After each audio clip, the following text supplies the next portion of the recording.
Hola everyone. Today I will be reading a short horror story for Canadians by author reinvented. Igor wasn't the best cook.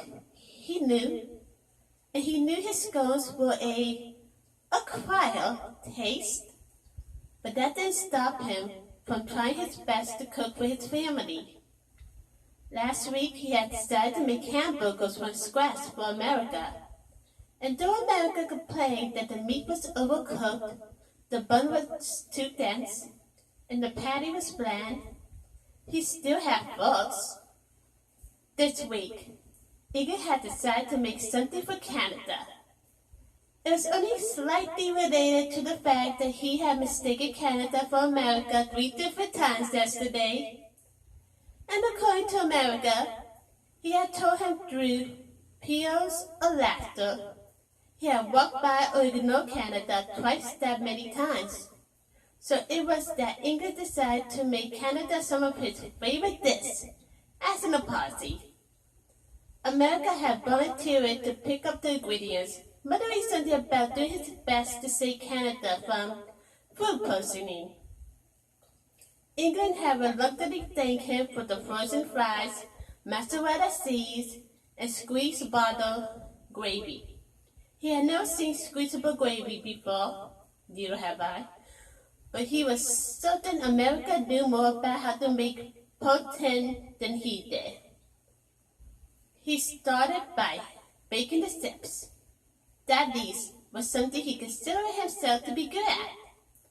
When the golden brown and unsalted fries were done, he dumped some of them in a bowl and sprinkled the mozzarella on top. Then, reluctantly,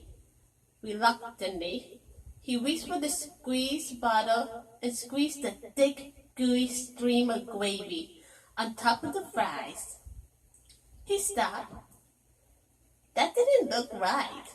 But Ingrid didn't know enough about protein to say why. America chose that moment to walk in the door, throwing Canada behind. Canada wore the look of a quiet acceptance, as though he was humoring a child. America rolled with a face-splitting grin.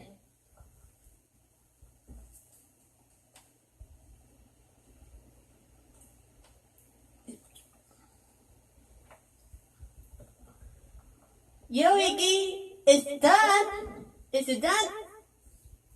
Iggy looked helplessly at the lumpy gravy, unmelted cheese on top of the hot fries and shrugged.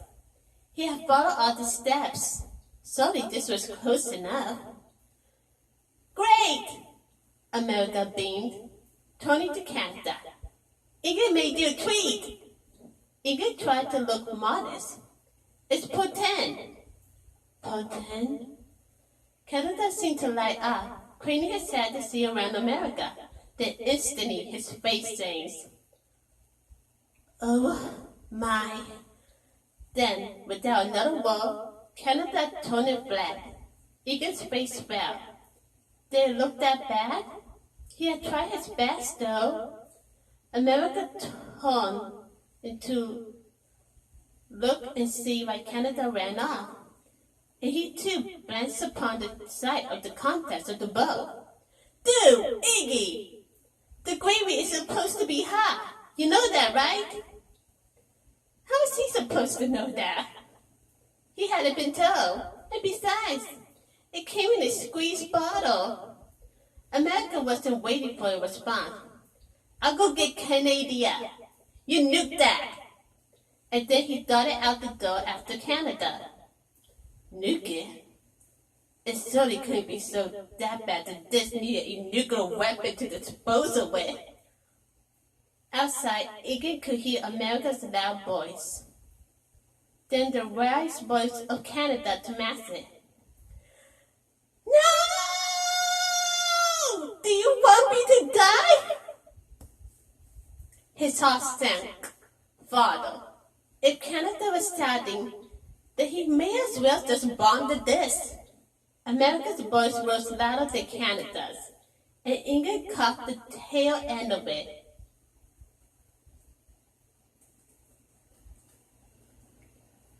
Made it for you! At least try it! Canada's voice dropped back down so it was indiscernible, and it sounded like America was talking to himself with his tone lowered too.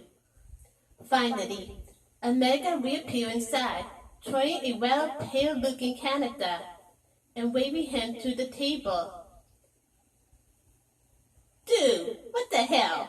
America yelped upon seeing the protein sitting exactly the same as when he left. I told you to nuke that! Before Ingrid could splutter out any reasons that was a bad idea, America grabbed the boat and shoved it in the microwave, slowly. It dawned on England that America hadn't meant to actually nuke it, only microwave it. The microwave beeped, and America disposed the steaming dish into England's hand, pushing him over to the table before England could sicken out. Slyly, England put the dish down in front of Canada, who looked in relief at the sight of the goopy seas and steamy gravy. Canada looked at the dish with an unreadable expression. And if England didn't know him so well, he might have think he was hiding his feelings. Then, slowly, under England's expectant gaze and America's warning beam, Canada carefully twisted his fork in the thick gravy, scooping up fries and seeds and gravy in one bite, then bravely dispositioning it in his mouth. The fries had the obvious texture of baked frozen fries, garnished from the time in the microwave and with no salt to speak of. The gravy was obviously canned and not fresh, and pointy is supposed to be made with cheesecloth, not mozzarella. The taste itself was enough to tell Canada that England had made it, and that thought made him soak up. England had remembered Canada long enough to attempt to make his favorite dish. Canada didn't even care that it was so subpar.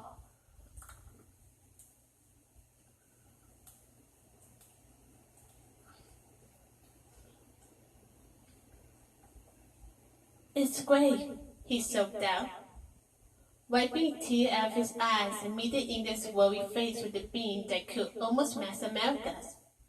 It's really great, England. I'm so happy. England lit up like a Christmas tree.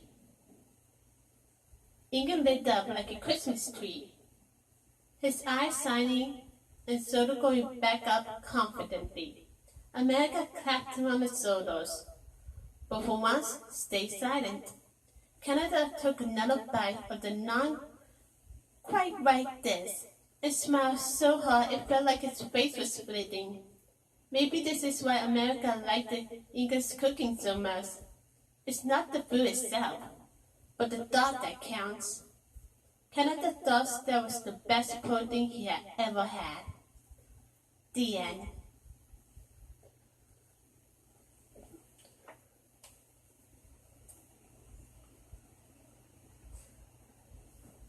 Well, that's all.